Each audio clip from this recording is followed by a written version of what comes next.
Hello everyone and welcome to today's tutorial on conditional statements in Python. This is one of the more intuitive topics in programming because most humans already make decisions on a conditional basis every day. Consider the decision that many of us make when we set our alarm clock. If it is Monday through Thursday, we may have set it to 6 a.m. Else if it is a Friday and we're working from home, we may have it set to 7 a.m. Else, for all other days, we may have it turned off entirely. In Python, conditional statements help our programs make decisions based on different criteria. It's like the brain of our program, guiding it to execute specific blocks of code based on whether certain conditions are true or false. By mastering conditionals, you empower your code to respond dynamically to different inputs and situations. Think of it as teaching your program to think and choose the right action. Over the next few minutes, we'll dive deep into this topic, understanding the syntax, the logic, and the wide-reaching possibilities that conditional code can unlock in Python. So if you're interested in having your program make decisions, keep watching. Else, consider a nap. All right, everyone, before we dive deep into conditional statements, it's crucial we refresh our understanding of Boolean variables in Python. Let's talk about why. Conditional statements, by definition, only run if a certain condition is deemed to be true. And as we'll see in a second, there's a few different scenarios in Python where a condition can be considered true. First, let's talk about the simplest one. Let's talk about direct assignment. Python has two built-in Boolean values, true and false.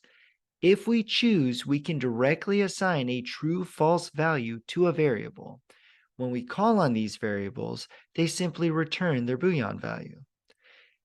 We can use direct assignment to set explicit flags or indicators in our program, giving us control over whether or not a block of code will run. For instance, we can directly assign a discount variable as true and use it to direct our code to offer a discounted price to customers. Later in the video, I'll show you how we can use conditional statements to determine whether or not a variable like this is set to be true. Now, booleans also come into play when we're making comparisons. Let's quickly go over our comparison operators. Double equal signs refers to equality. Exclamation point equal sign is our sign for not equal. We have the regular less than and greater than signs, and we can add the equal sign to these to get less than or equals to and greater than or equals to. Now, as you may guess, we can use these comparison operators to create scenarios that evaluate to either true or false. For instance, 5 greater than 4 will evaluate to true since 5 is indeed greater than 4. Similarly, 4 greater than 5 will evaluate to false. If we print a comparison, you'll see that Python simply outputs how these comparisons evaluate. And we can store this returned Boolean value inside a variable, just as we did with direct assignment.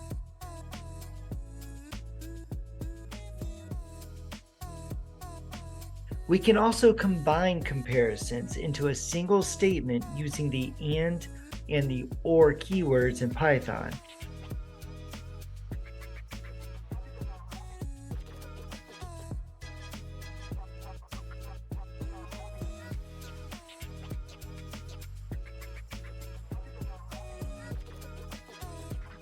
Here, we see that result 1 evaluates to false because we use the and keyword, which requires that both conditions be true.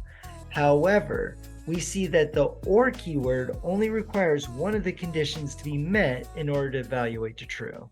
Okay, now let's discuss equality checks. Here, we have 3 variables, 2 of which are mathematically equal. We can test for equality using the double equal signs. By doing so, we can see that A is equal to B, but not C. So equality in Python is a pretty straightforward concept. Identity, on the other hand, is a bit less straightforward. We test for identity using the is statement. Although very similar to equality, identity actually refers to whether or not the objects in question come from the exact same bit of computer memory. Avoid diving too deeply into how our computers optimize their memory allocation, we can generally assume that information stored in different variables refer to different identities, even if they are equivalent. There are a few exceptions to this, however. Smaller integers share identities in Python due to its built-in optimization mechanism known as integer interning. Simply put, by reusing the same identities for these numbers, Python can save memory and speed up certain operations.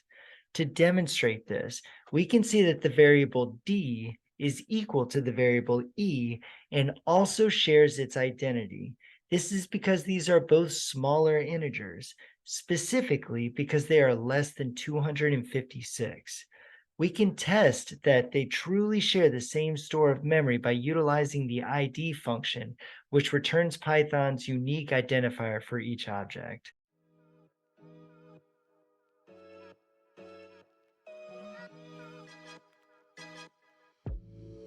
On the other hand, while variable f is equal to variable g, it does not share its identity because Python does not use integer interning for floats. Once again, this is evidenced by simply comparing their respective IDs. However, if we define f as g using variable assignment, we have now transferred the identity of g into f, giving them the same identity. Going back to integers, we can actually pinpoint the exact point at which the interning stops by examining the identity checks for variables h, I, j, and k. Overall, discussing identity is getting a bit into the weeds of computer science and will likely not impact a beginner's program construction. The takeaway is that while two variables may be considered equal, they likely are represented as different identities in Python. Moving on, booleans can also be flipped or negated using the not keyword. This is a concept known as Boolean negation, and it's useful for cases in which we want to check for the opposite of some condition, or for cases where we're treating our Boolean variable as a sort of switch where its state is toggled on and off at different times in our code. Finally, we have a somewhat confusing concept that is often referred to as Truthy or falsi values. In short, these are values that do not necessarily output as true or false. However, as you'll see when we begin executing conditional statements, Python will treat these values as true or false. Simply put, Python will treat empty lists, empty strings, empty variables, and the number 0 as false when we use them as an argument for a conditional statement. Since these values are not truly false, the Python community often refers to these scenarios as falsi. Okay, with all of that out of the way, let's finally write some conditional code. Let's consider a situation in which we want to offer a customer a 10% discount if they purchase at least 10 items. We can do that by using this simple syntax. A few things to note here. First, you can see that I'm using the greater than or equal sign. Second, you should note that any code that we want to run within our conditional statement should be indented. Jupyter takes care of this automatically anytime we write a statement that begins with if and ends with a colon. We see here that our condition evaluated to true, so our conditional code was executed. Alternatively, when we create a condition that evaluates to false, nothing is printed because Python never ran the indented line of code.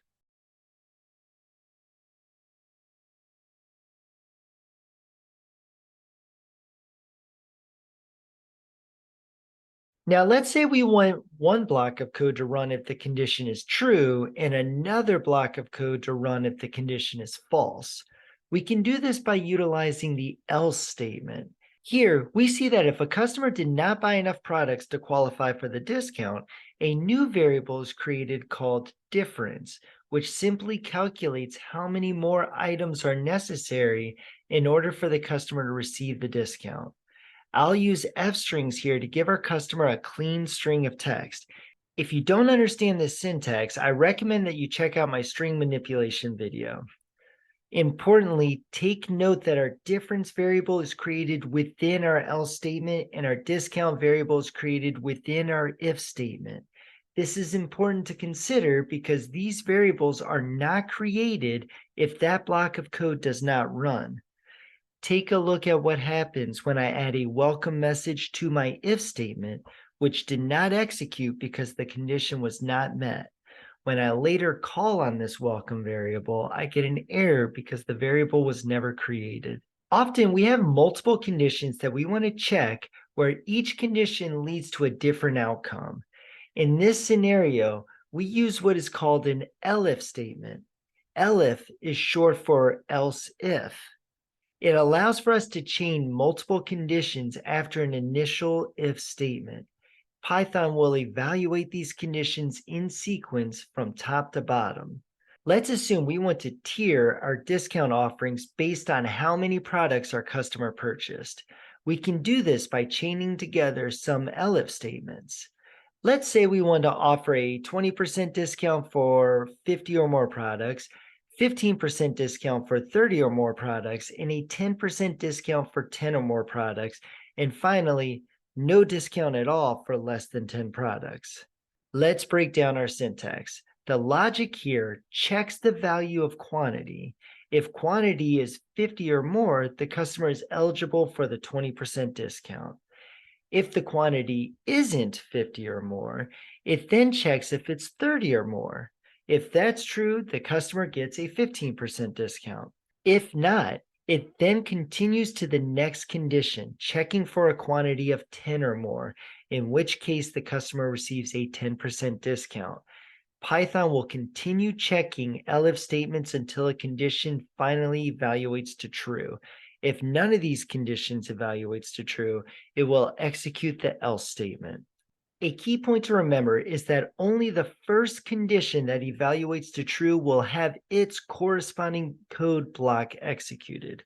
So if quantity is 55, even though it meets all three conditions, only the first one will execute. Once a condition in an if-elif chain is met, the rest are skipped and the program continues after the else block. We can also combine our conditional statements using the keywords and or. Let's say we want to design our pricing such that a loyalty member also receives a discount. We can set this up so that a customer receives a 20% discount if they meet both conditions, a 10% discount if they meet one of the conditions, and no discount if they fail to meet all conditions.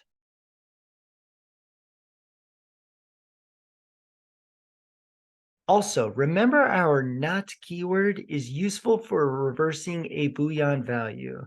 Consider a scenario where at the end of our program, we want to suggest our loyalty program to any customers who fail to receive any discounts. We can use the not keyword to display this message to anybody who is not eligible for a discount. Finally, we can have our program check for a value within a list. We'll have a separate video that covers lists, but for now, let's just say that a list is a structured sequence of values that we indicate using brackets.